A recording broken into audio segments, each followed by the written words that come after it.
This is the Big O Show. This is the Big O Show. Now we have Michelle Kaufman. Let's talk a little football. How are you doing, Michelle? I'm doing well. I'm doing better than they're doing. That's for sure. Yeah.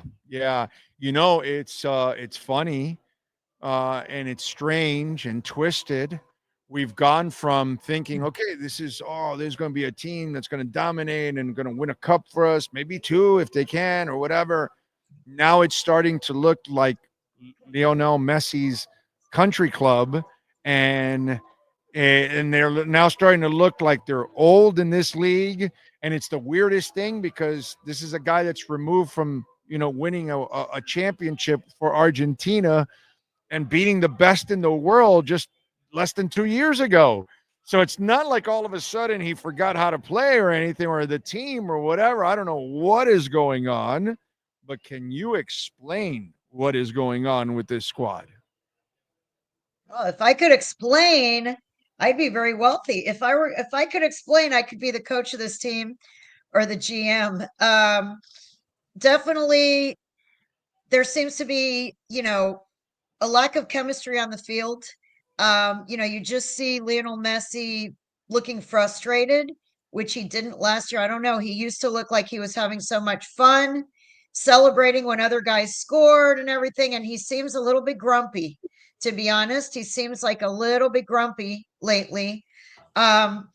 He's either grumpy with how some of his team, it seems like he only gets fired up and runs when it's his buddies, when it's his Barcelona buddies that are around him. He doesn't, for some reason, he doesn't seem to have the same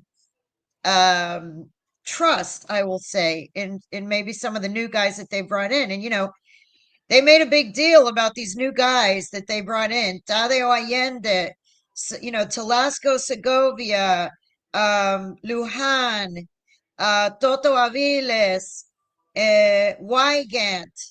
These are all guys that Messi's little inner circle brought in. Chris Henderson is out. Chris Henderson was basically, he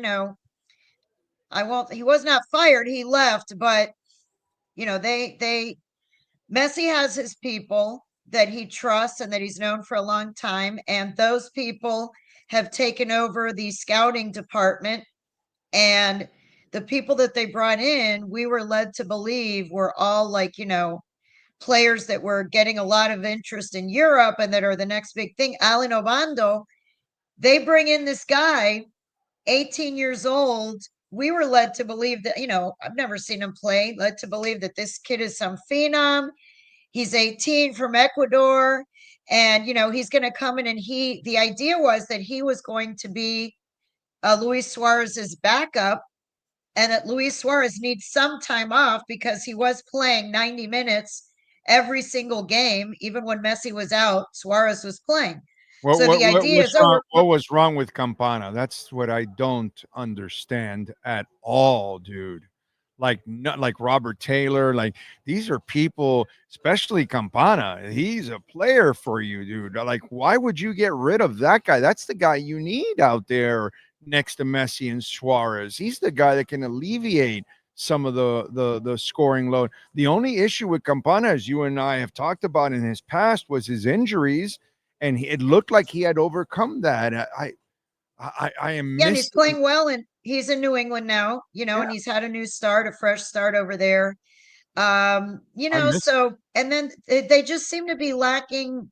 I don't know if it's leadership from other players. I mean, Sergio Busquets is supposed to be a great leader, but they definitely seem a little bit disjointed.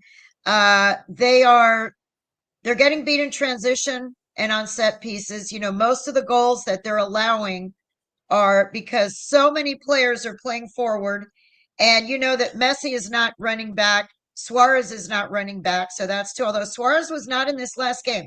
Now, I will say for the Minnesota game, the Minnesota debacle of 4-1 up there, which is being mocked mercilessly. And, they are gloating in Minnesota. Like, Minnesota never gets any attention. I think they, were tired of Inter Miami getting all the attention, and they went up there and Minnesota kicked their butts 4-1. Yeah. Even though if you look at the stat sheet, Miami had 73% possession. 73% of the time, Miami had the ball. 27% of the time, Minnesota had the ball, and they won 4-1. They created 5 chances. They scored 4. 2 of them were on set pieces. One was on an own goal by Wygant. And Miami, with 73% possession of the ball, got 1 goal from Messi. So they are possessing the ball and they are passing it around a lot, but they are not shooting and they are not creating chances. The Yeah, other teams, Minnesota played, you've covered go this ahead. enough. Possession is a stat that is so misleading at times in Totally soccer. misleading.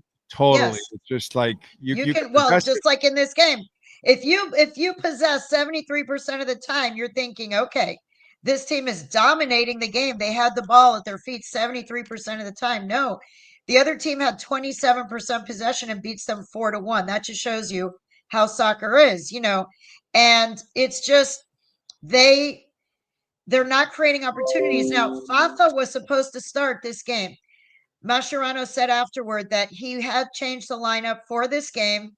Fafa, as you saw in the previous game, the New York Red Bulls, he came out and scored right away, scored the first goal. I know, everybody loves Fafa. Fafa knows the league. He's fast. He just has a way of making big plays. He's really good on headers, even though he's not tall at all. He's basically like Messi's height. The guy can jump. He told us he can dunk, and people have seen him dunk. He played a lot of basketball as a kid. Feisty, man. You and I he's really covered him. feisty. You and I covered him from Miami FC. This guy has earned everything he has in his life and his career. This guy and he has a knack to be around the. He has a knack for making big plays. Yes, I'm writing a profile on him for your readers to know. Unfortunately, my interview with him got delayed because he ended up with migraines. What happened is with that Minnesota game, he was supposed to start, and the plan was for him to start in place of Luis Suarez. The morning of the game, he traveled to Minnesota. The morning of the game, he woke up with a massive migraine and could not get out of bed. He was in the hotel room the entire day, like in the dark with a migraine.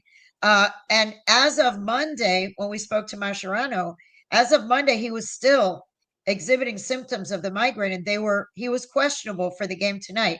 So, but anyway, the idea was for Fafa to start, and then that got thrown out the window at the last minute. They had to improvise. They had to change things, but they have to. This game tonight is really critical for them, and it is not going to be easy. San Jose leads the league in scoring. Leads the league, 26 goals. Leads the whole league in scoring. They have Christian Arango is tied for the league lead with 8 goals with Brian White of Vancouver. Then guess who else is on that team? Joseph Martinez. Remember Joseph Martinez from Inter Miami? Yeah. The guy has like 6 goals out there. And then they have Christian Espinosa, who is an Argentine number 10. He wears number 10. He is from Argentina. He grew up idolizing Messi. However, he told us a story because I did interviews with him and with Bruce Arena yesterday. Espinosa told an interesting story that when he was playing in Spain, in Alaves, I think was the team when he was playing in Spain, they played against Barcelona at Camp Nou. They played there and beat them 2-1. On the field for Barcelona was Messi, Suarez, Busquets, Alba, Mascherano. All 5 of them were playing for Barcelona, and this kid, Christian Espinosa, was on the winning side of that game. And he said yesterday that was an unforgettable moment of his career to be playing against the players that he was watching on TV, and that his team that he was on upset that team at their home field. And he said, now I have the opportunity for the second time to play against those guys, again. And he said, he's hoping that once again his team would come out victorious. But this game in San Jose Bruce Arena's the coach. This man has experience. This man took USA to the farthest they've ever gone in a World Cup. He knows what he's doing. He knows how to devise a game plan. And titles And with DC United. he won titles with DC United. He won titles with the NCAA. He won with the University of Virginia. The guy is a winner. Yeah. And his team has won 3 games in a row now. They're not at the top of the West, but they've been getting better and better. They've won 3 in a row. They lead the league in scoring. This is going to be a difficult game. It's sold out, as always. Right now, the cheapest ticket you could get is $400 on the secondary market. Wow. This is a big deal in San Jose. So, this is going to be tough.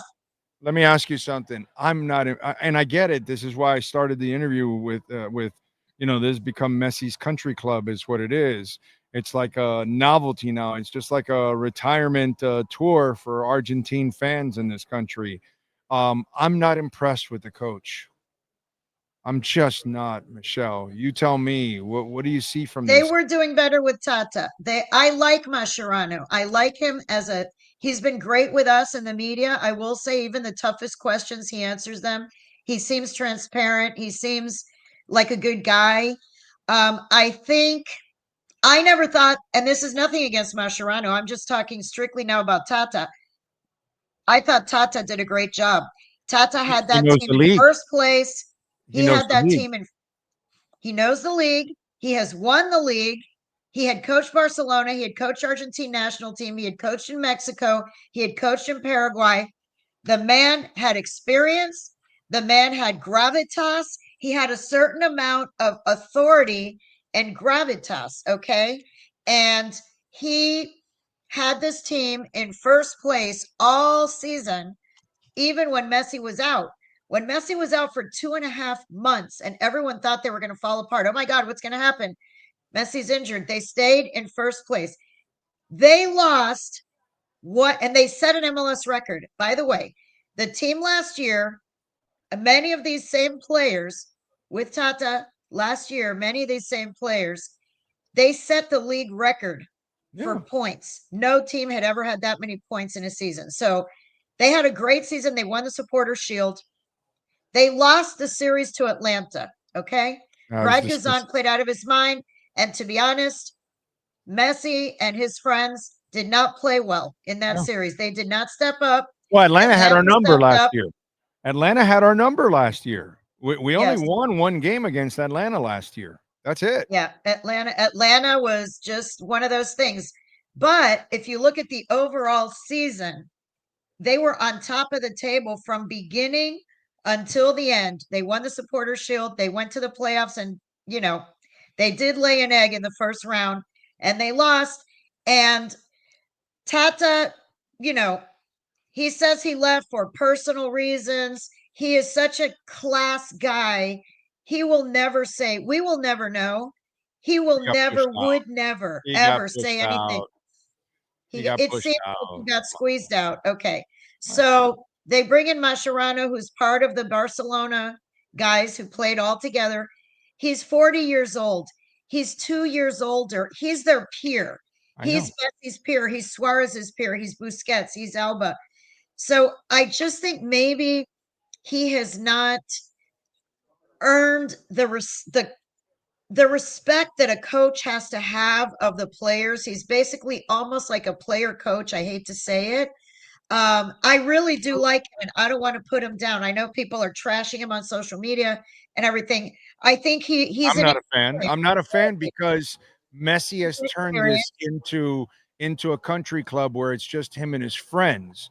And dude, okay, if you're going to do that, you better win. And you had an embarrassing exit last year against the worst team in the playoffs, and you couldn't get past them. And now it looks like it's falling apart. You've lost a bunch of players that they've traded away that I think were better for your foundation than what you have now.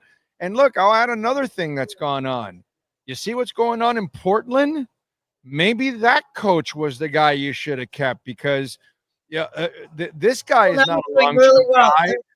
Tata's not a long-term guy, but if you would have locked in Neville, that you might have had a long-term coach here. And look, he goes to Portland, and he doesn't have Messi and company, and he's doing just fine in Portland.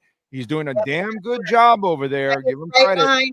He's right there. He's right there with, Vancouver is dominating the West. They look really good. And then Minnesota and Portland. Those are like the 3 top teams in the West. Yep. Yeah, it's in a way, I mean, I feel bad for Mascherano in a way because he was brought here and he's in a really tough situation. And he has talked about, he mentioned something the other day in a press conference. Like I said, he's very, very open. He's a lot like Phil Neville in this way. He's very emotional and he's very open. Tata was very reserved, kept everything close to the vest. He never got too high. He never got too low. He never said anything, at all. I mean, he was very guarded and very just steady. This was Tata. Phil, you see them on the sideline, the demeanor. Phil and Mascherano are much more similar in their demeanor. They're running around, they're, yelling and instructions and all this stuff.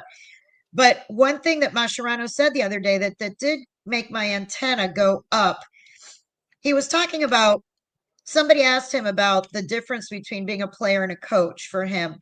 Like, is Mascherano the player still there inside the heart of Mascherano the coach, or something like that was the question. And he said, look, Mascherano the player died the day I retired. It was a process I had to accept. He said, there's nothing like being a player, because when you're a player, the ball is at your feet and you are making the decisions. He said, I have learned in my short experience as a coach that it is not the same. You can advise, you can try to help, you can make plans, but he said at the end of the day, and this is what caught my attention, he said the players influence each other more than a coach. And he said, you can make a plan, and if the players don't believe in it, this is what caught my ding, ding, ding. He said, if you make a plan and the players don't believe in it, then you can't succeed as a coach. That the players he was basically saying the players run the locker room and the players run the team. To me, I was reading it as, look, as a coach, I can help, I can advise, I can make suggestions, try to help the young guys. He said, I can help develop the young players. Okay. But he said, but at the end of the day, a player has much more influence on a teammate than a coach has. And he didn't say it. I'm saying this now. When one of those players is Lionel Messi and the others are Luis Suarez, Sergio Busquets, and Jordi Alba, I think they wield a lot of influence over that team, which is why I think Tata's not there anymore, and which is why Mascherano, even though he was their teammate, if he's the coach now, how much authority does he have over those 4 guys? I don't know. See, but you're right, and that's because they're friends. But I'll give you an example that we have experienced here recently. It was a few years back with the aforementioned Mr. Neville. He had a smoking-free forward that loved to, just hang out and play and was kind of coasting. And Neville went up to the legend and said, yo, bro, this is not going to fly like this. And he reached the legend, and he got the legend to play better the following season. Higuain did. Yes, he did. He turned him around. He turned him around, and in a way, at that moment, Neville was a coach. Like, hey, bro, you got to cut this shit out, and he did, and he cut the shit out, and he played better. And I don't think that this guy has that power, does it? Yeah, and you need to. I mean, the coach needs to have authority over the players. And even if, you've got these guys on the team, but if he has an idea of how he wants the team to play, or the players that he brought in thinks they can do X, Y, and Z, and Messi and his buddies don't think that, then there's a dispute there. Who's going to win that dispute? We all know. Yeah. Where's the cash? Where's the cash cow? That's Messi. I mean, Messi is this whole club, and this is the plus and the minus. They built this whole club right now is built around Messi, on the field and off the field, House of cards.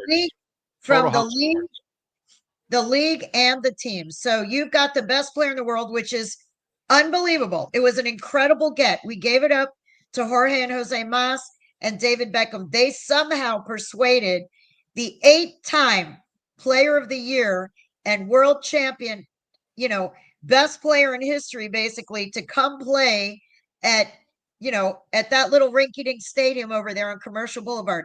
That was an incredible miracle, an absolute miracle that he came. And then that he brings 3 of his Barcelona buddies with him was another miracle. So you've got a really exciting thing in the summer of 2023. All these guys show up in the first month. MLS invents the Leagues Cup. MLS, they come up with this new tournament. Lo and behold, oh, look, Inter Miami, they win a trophy. Messi wins his first trophy. It looked all wonderful at that point. Then Messi had some injuries, this and that. Then last year happens where they were on top all season, even without Messi. Then he came back, and then they lost in the playoffs. Now we're in year 3. I will say this, commentary. In the rest of the league, Messi is still, it's super exciting for the rest of the league that he's there. I will tell you that in San Jose, last night, they showed video on the TV channels because I got some video of it. The TV channels in San Jose showed hundreds of people behind barricades outside the team hotel. And Messi was on a little balcony. You have to see it. Messi was on a little balcony. I put it on Twitter, waving. Leo. It was like Pope Leo. I swear. His name is Leo, too, by the way. He was waving like this on a little balcony to all of his worshipers below. Okay. The man it is a religion. It is a religion. Now listen, goes. and that's what this has become, a Messi novelty tour, unfortunately. And we'll wrap it up with this. My problem right now is the Moss brothers. Actually, they need to take hold of this franchise. They have given it away to Messi, and I get it now that it's probably too And late. now they have the stadium. And Yeah, now, look, they're trying to sell tickets for the stadium, for the brand new stadium, which is really coming up. If you've been by the Miami airport lately, that thing is up now. That is an actual stadium now. And the prices are high. I know because my husband just bought a season ticket for the new stadium. It is going to be beautiful. It really is going to be a beautiful yeah, stadium with my all kinds of problem fancy is, lounges. yeah, Yeah. but these owners, This is all built on Messi. It's all built on Messi. and they have to control themselves, because now they have allowed the player to run the place, and once he leaves, the place just falls apart and it's done. And your fans are gone too, because you didn't really establish local guys, a young guy that people can grow up with. It's just a hit and run. And now I've seen you, the best coach you've had so far has left in Neville, and the best general manager you had in Henderson Well, is now Tata was good. Tata did a good job too. Tata was good, but Neville's the guy you have for long term, not just now, but long term overall. You had the right coach that you could have built on. He was young enough that he could have been here for a while, like he can be in Portland if he has success. And I love Chris Henderson overall. Now you've lost those kind of pieces. You've traded away guys like Campana, who are better than anything you have right now behind the big four.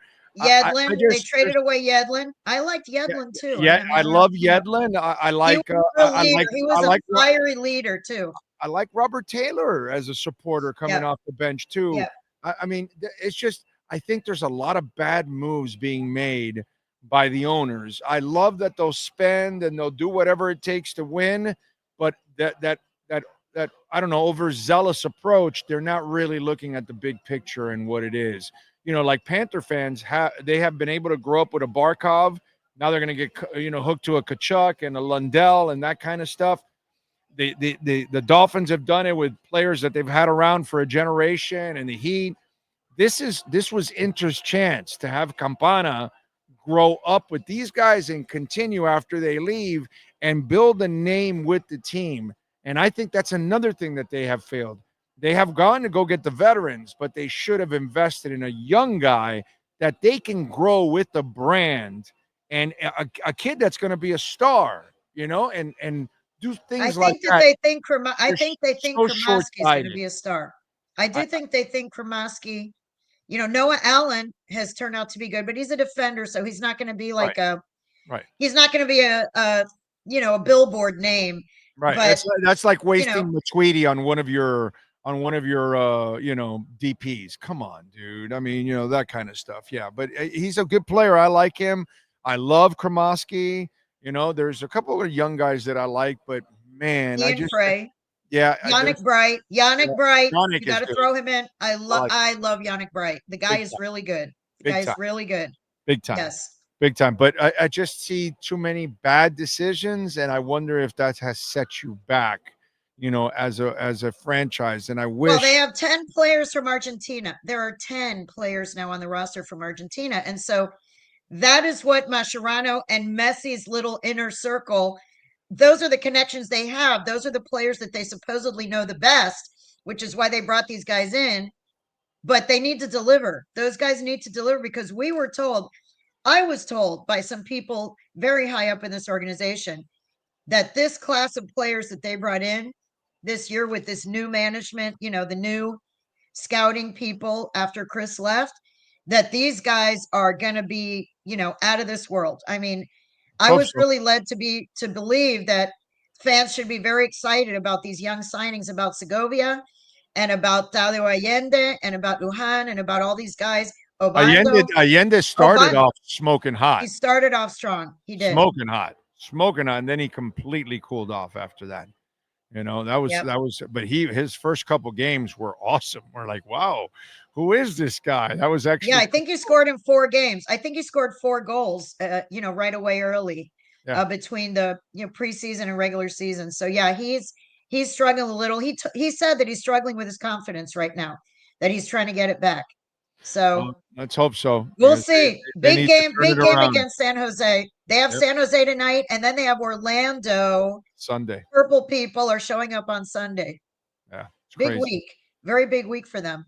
Follow her on Twitter at Kauf Sports. Catch her work there at the Miami Herald and her podcast. Also, she does for InterMiami. Make sure you subscribe to that and like it. Michelle, as always, thank you for taking the time. Say hi to Dave. We will catch up down the line.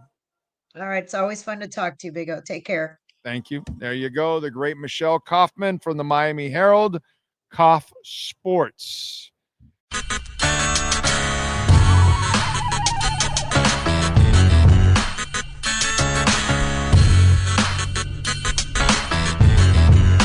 This is the Big O Show.